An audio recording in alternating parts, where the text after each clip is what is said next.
Assalamualaikum warahmatullahi wabarakatuh. Perkenalkan, nama saya Andre Muslim Suryadi Putra, NBI 1151959 dari kelas Sistem Komunikasi Indonesia E. Di sini saya akan menjelaskan teori pers. Berpijak pada pendapat dan pemikiran Ketua Dewan Pers periode 2013 sampai 2016, maka sebenarnya pers memiliki peranan penting dalam menopang sejarah bangsa dalam bingkai negara kesatuan Republik Indonesia.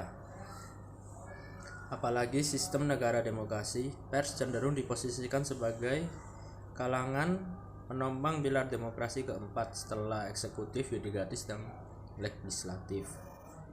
Pers dalam konteks ini merupakan usaha percetakan dan penerbitan, pengumpulan dan penyiaran berita melalui surat kabar, majalah, dan radio, atau orang yang bergerak dalam penyiaran berita, dan juga berarti medium penyiaran berita seperti surat kabar, majalah, radio, televisi, dan film.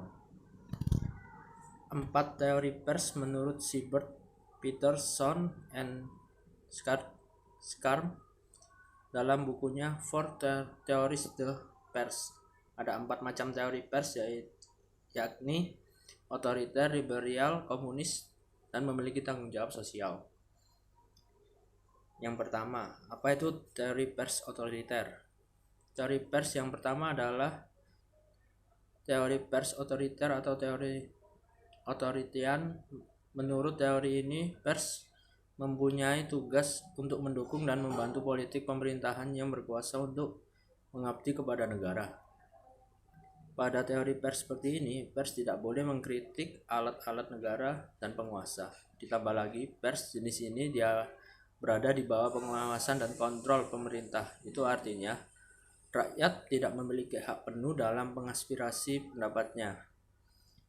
Ia tidak bisa memberikan opininya melalui pers. Bila diketahui, pemerintah mungkin akan diciduk dan dihukum oleh pemerintah. Teori ini tumbuh pada abad ke-15 hingga 16 saat mesin cetak diciptakan oleh Johannes Gutenberg pada tahun 1454, dan masa itu kebanyakan negara otoriter.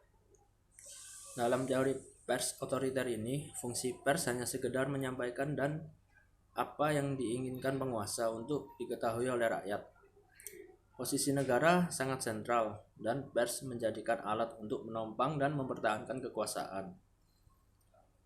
Ada beberapa ciri pokok mengenai teori pers otoriter ini, antara lain media selama harus tunduk kepada penguasa. Sebenarnya berbagai bentuk penyensoran yang dinilai biasa, mengancam kekuasaan, dan wartawan tidak memiliki kebebasan penuh dalam mengaspirasi karya jurnalistiknya, terutama apabila tidak seirama dengan keinginan penguasa. Yang kedua adalah teori pers bebas. Teori pers yang kedua adalah teori jenis ini memiliki tujuan untuk melakukan pengawasan terhadap kinerja yang dilakukan oleh pemerintah. Liberal dikenal demokrasi liberal. Pers tidak leluasa untuk memfitnah, menyiarkan tulisan cabul, ataupun untuk menghasut. Pers liberal beranggapan bahwa pers itu harus mempunyai kebebasan yang seluas-luasnya. Hal ini bertujuan untuk membantu manusia dalam mencari kebenaran. Kebebasan pers dengan demikian dapat menjadi ukuran atau kebebasan yang dimiliki oleh manusia. Teori ini muncul pada abad ke-17 dan 18 yang disebabkan perkembangannya kebebasan politik, agama, ekonomi kala itu. Teori ini menekankan pada kemerdekaan dan kebebasan individu dan menghargai rasionalisme serta memandang manusia sebagai makhluk rasional. Pers dalam pandangan teori liberal ini harus memiliki kebebasan seluas-luasnya untuk membantu manusia dalam menemukan kebenaran hakiki. Pers dipandang memiliki peran penting dalam merupakan cara efektif untuk menemukan kebenaran hakiki, serta dianggap sebagai kontrol pemerintahan atau disebut the fourth estate atau pilar kekuasaan keempat. Tugas pers muncul menurut teori pers liberal ini antara lain melayani kebutuhan hidup ekonomi, politik, mencari keuntungan demi kelangsungan hidup, menjaga hak warga negara, dan memberikan hiburan. Sedangkan pers yang merdeka berdasarkan teori libertarian termasuk adalah publikasi bebas dan berbagai bentuk penyensoran, penerbitan, dan pendistribusian terbuka bagi setiap orang tanpa memerlukan izin.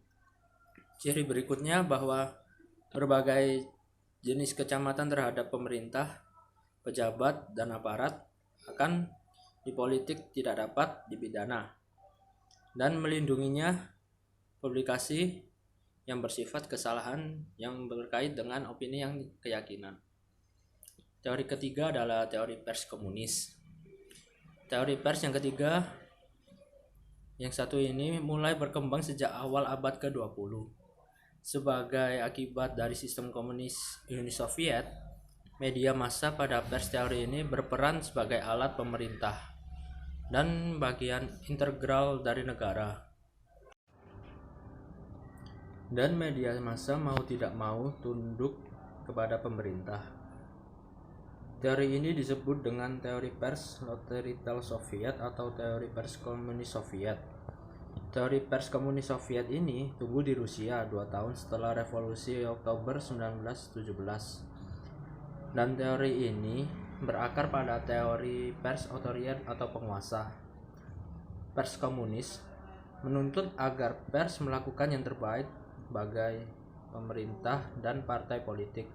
Sedangkan apabila sebaliknya dianggap sebagai bentuk perlawanan atau immortal pers, dijadikan sebagai alat indoktrinasi massa oleh partai. Teori pers komunis menekankan pada bimbingan dan pendidikan massa melalui propaganda dan agitasi, sehingga dalam hubungan dengan fungsi dan peran pers sebagai alat pemerintah, pers dituntut agar bisa menjadi kolektif propagandis, kolektif action, dan kolektif organizer. Dengan demikian, ada beberapa ciri-ciri pokok dari pers komunis tersebut, yakni pertama, media berada di bawah kendali kelas pikir, karena itu harus melayani kepentingan kelas tersebut. Kedua, media tidak memiliki secara pribadi. Ketiga, masyarakat berhak melakukan sensor dan tindakan hukum lainnya untuk mencegah dan menghukum pers apabila dinilai tidak sesuai atau melanggar ketentuan yang telah menjadi komitmen nilai bersama dalam komunitas masyarakat tersebut. Nah, yang terakhir ada teori pers tanggung jawab sosial. Teori pers yang keempat adalah teori pers tanggung jawab sosial. Pada teori ini, pers adalah forum yang dijadikan sebagai tempat untuk bermusyawarah berbagai masalah dalam rangka tanggung jawab terhadap masyarakat atau sosial. Teori ini muncul sejak awal abad ke-20. Teori ini muncul setelah adanya protes terhadap kebebasan yang mutlak dari teori liberal. Teori liberal memberikan kebebasan yang sebesar-besarnya sehingga terjadi kemerosotan moral pada masyarakat.